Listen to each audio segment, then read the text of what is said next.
we are going to see the another example for the PCP problem.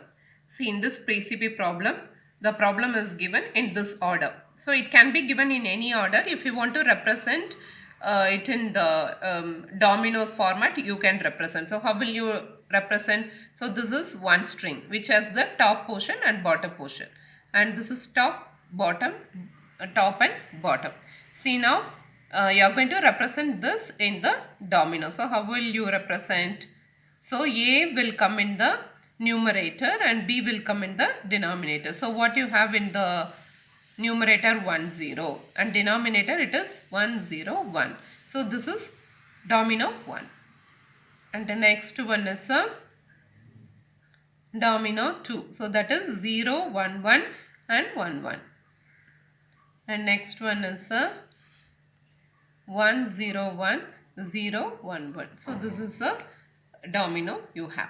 Okay, so this is second domino and this is third domino. So what you need to do in PCP problem, you have to find a sequence of dominoes such that the top and bottom strings are the same. So you have to find a sequence of dominoes, and you should have a top string and bottom string should be the same. Okay, so you have to rearrange the dominoes to achieve top and bottom strings should be same. Okay, so I am going to start it. So how will you start? So the rule is the domino which has the first string in the numerator and the first string in the denominator should be the same. So from that domino you have to start. Okay, so when you see here, you see the numerator first string is 1, denominator first string is 1. This is same. Okay, I can consider. So we will see all other dominoes. So here when you see first string is 0, first string is 1, I cannot use this, and here first string is 1 and here first string is 0. So this is also different, so you cannot use it. So now which one you will use? This one you can use. Okay, so I am going to start with this domino.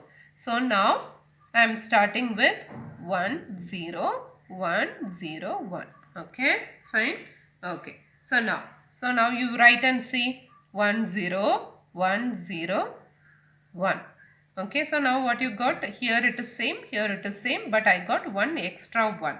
So now I have to select the domino which has the numerator as 1. The starting string of the numerator should be 1. Like that I have to select. Okay, which one you can select? You can select this one, 1 0 1 0 1. Yes, it starts with 1. I can select this. Or else you can select this one, you cannot select because it starts with 0. This one you can select because it starts with 1. So anything you can apply first domino or you can apply third domino. Any domino you can apply, it is up to you.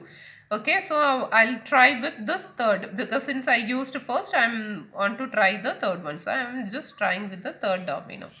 Okay, so now you just see 1 0 1 0 1 1. Okay, so now you arrange the string and see. So 1 0. Okay, top string you arrange 1 0 1 and 1 0 1 1 0 1 and then 0 1 1. Okay, I got 1 again. Okay, in the denominators there is one extra 1. So what I have to do, I have to see the domino which has the 1 in the numerator as a starting string. So when you see, okay, this again, these two only has 1 as the starting string in the numerator. So you can select anything. So now first we tried with the third one. Let's see the first one. Okay, first one you see. Now what's happening? 1 0 1 0 1. Okay, so again you arrange the string. So when you arrange the string, it is 1 0 1 0 1 1 0 and then 1 0 1 0 1 1. Okay, so 0 1 1. Next is 1. Okay, I cannot use this because here in 0, here also I should get 0, but I am getting 1. So I cannot use this. Okay, so what I should do? I should erase it. I have to remove this, and then I have to try with which one I used. One I have used, so I cannot use this. Okay, so I can remove this and see the other possibility. So that other possibility is, okay, this one I can use it again. Okay, so I am going to use this.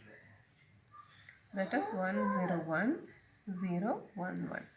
Okay, okay, fine. Now you arrange the string and see. The string is now 1 0 1 0 1 1 0 1. Now you see down 1 0 1 0 1 1 0 1 and 1. See, 1 0 1. Okay, 0 1 1 0 1 1 0 1 1 0 1 1. Okay, now you got, but you got extra one. Extra one, now what you need to do? Already we have did the trial. So this, it's not possible. This one only it is possible. So, okay. So once again you try this, whether you are getting the solution or not. We will see. 1 0 1 0 1 1. Okay. Now again you arrange it. I'm writing it here. So 1 0 1 0 1 1 0 1 1 0 1. So here it is 1 0 1 0 1 1 and then 0 1 1 0 1 1. See, again you are getting 1 at the, so how many times you apply, you will be getting 1 in the numerator always. So this is called loop forever. See, initially when we have taken this example, we will not be knowing whether we will get the solution or not. All the PCB, we cannot tell all the PCB problem will be having the solution, or all the PCB problem will not have a solution. Okay, some will have the solution and some will loop forever. So this is called undecidable decision problem. Okay, and moreover there is no generalized machine which can tell us whether this problem will halt and accept the input, or will halt and reject the input, or will loop forever. There is no generalized machine which can tell us. If I feed the PCB problem into the Turing machine, the Turing machine cannot tell us in the beginning itself like that PCB will loop forever, this PCB will have a solution. We cannot design such machine.